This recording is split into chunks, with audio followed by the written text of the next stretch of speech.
Ladies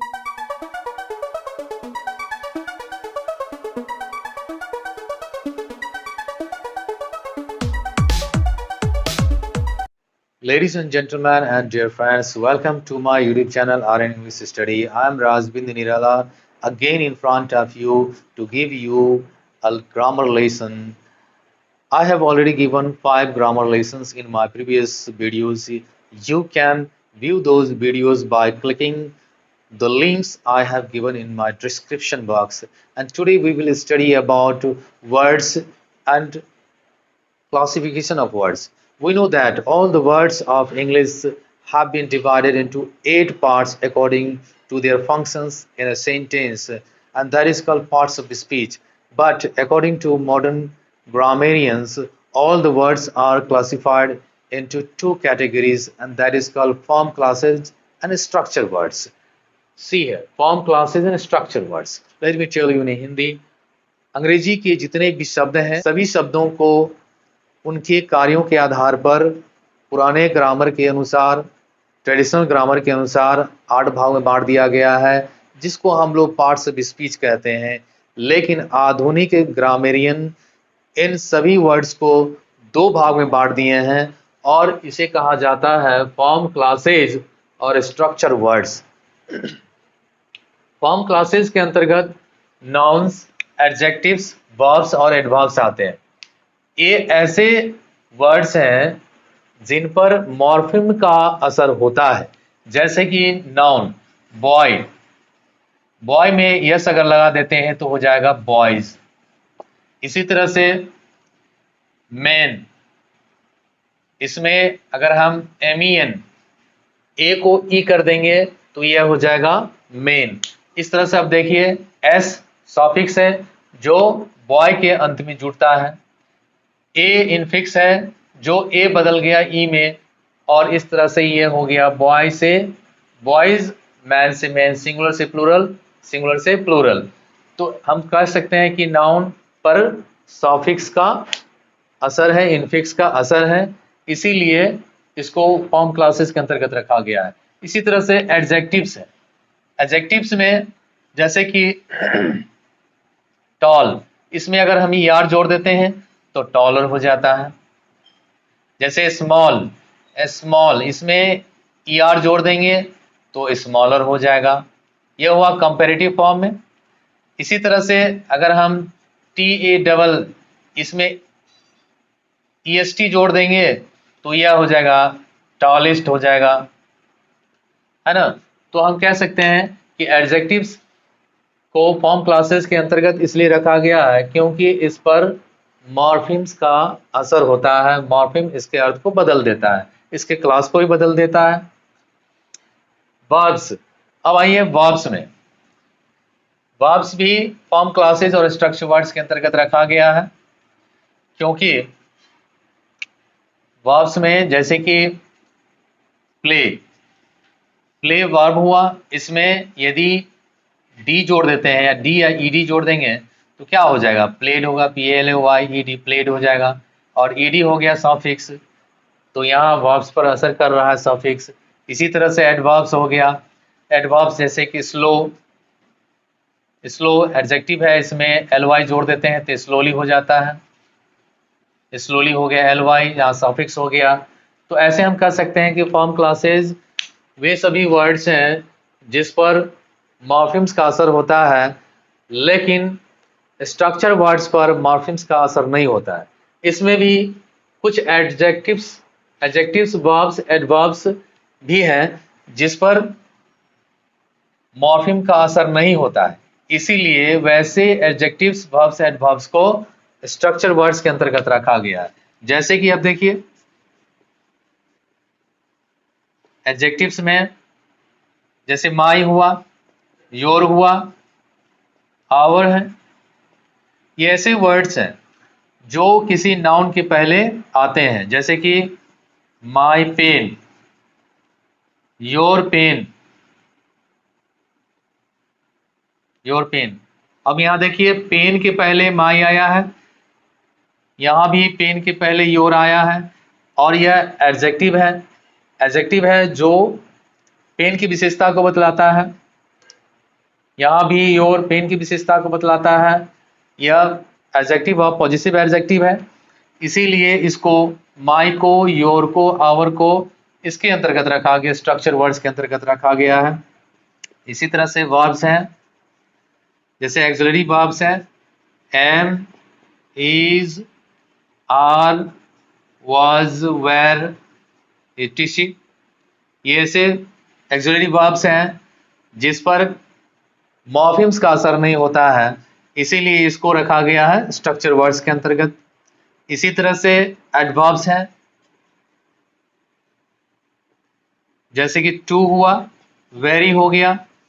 ये ऐसे words हैं जिस पर मॉर्फिम्स का असर नहीं होता है, इसीलिए इन ऐसे एडजेक्टिव वर्ब्स एंड एडवर्ब्स को स्ट्रक्चर वर्ड्स के अंतर्गत रखा गया है।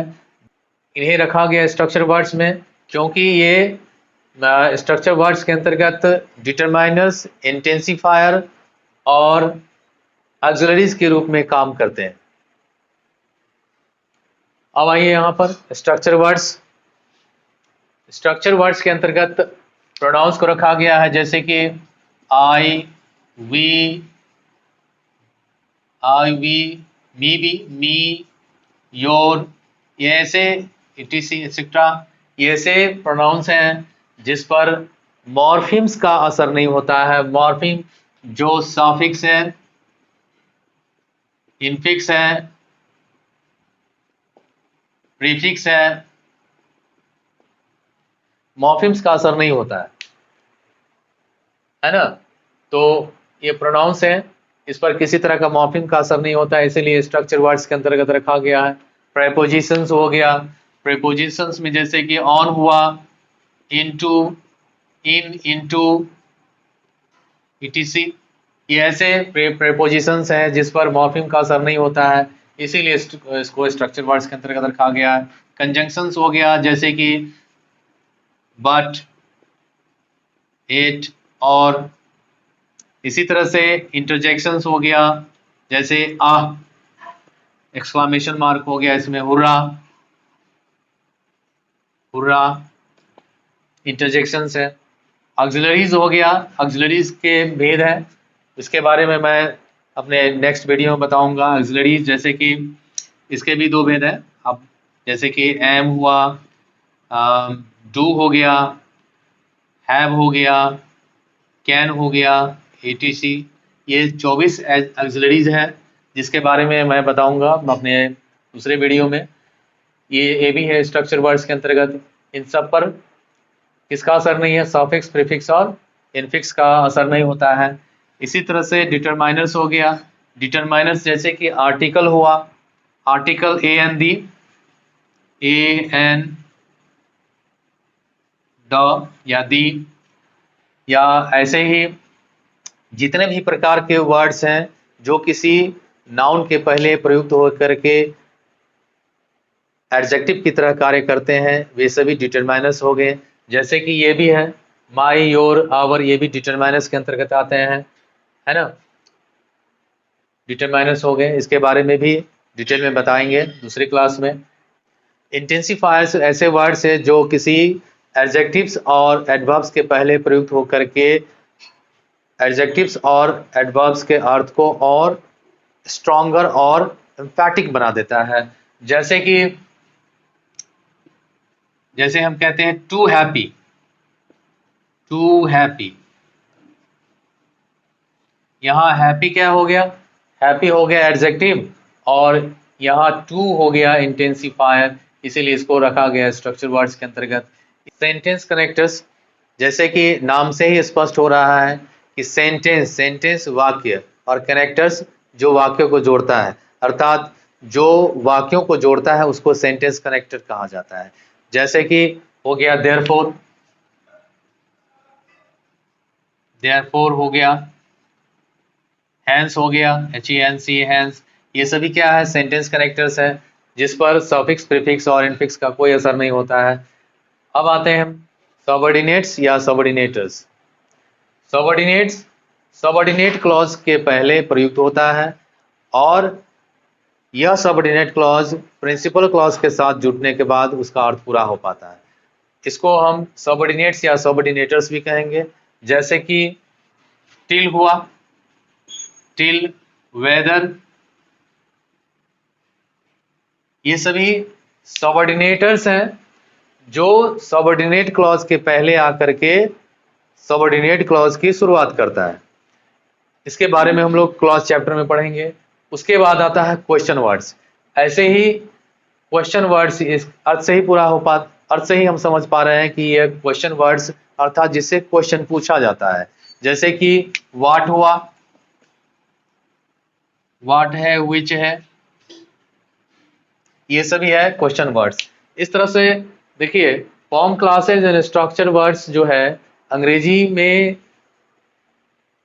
आधुनिक ग्रामेरियन के अनुसार अंग्रेजी के सभी शब्दों को दो भाग में बांट दिया गया है, जो है form classes, structure words. Form classes के अंतर्गत नाउन, एडजेक्टिव्स, वर्ब्स, एडवर्ब्स हैं जिस पर मॉर्फिम्स का असर होता है। कुछ ऐसे भी एक्सेप्शन में है जिस पर मॉर्फिम का असर नहीं होता है, जैसे कि एडजेक्टिव्स में, वर्ब्स में, एडवर्ब्स में।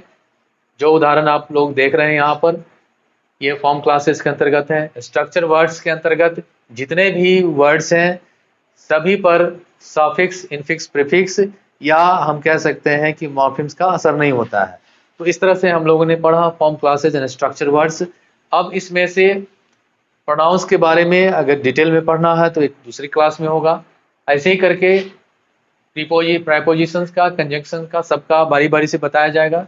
डिटरमाइनर्स है, डिटरमाइनर्स क्लास में डिटरमाइनर्स के कितने टाइप्स है, डिटरमाइनर्स को कितने कैटेगरी में बांटा गया है, और जितने सारे वर्ड्स हैं जो डिटरमाइनर्स के अंतर्गत आते हैं उनका यूज कहाँ होता है उसके बारे में हम लोग पढ़ेंगे। और सबऑर्डिनेट्स, इसको हम लोग पढ़ेंगे, क्लॉज चैप्टर में पढ़ेंगे। जो प्रिंसिपल क्लॉज और सबऑर्डिनेट क्लॉज है उसमें हम लोग पढ़ेंगे सेंटेंस कितने प्रकार के हैं, सिंपल सेंटेंस, कॉम्प्लेक्स सेंटेंस, उसमें ही हम लोग पढ़ेंगे।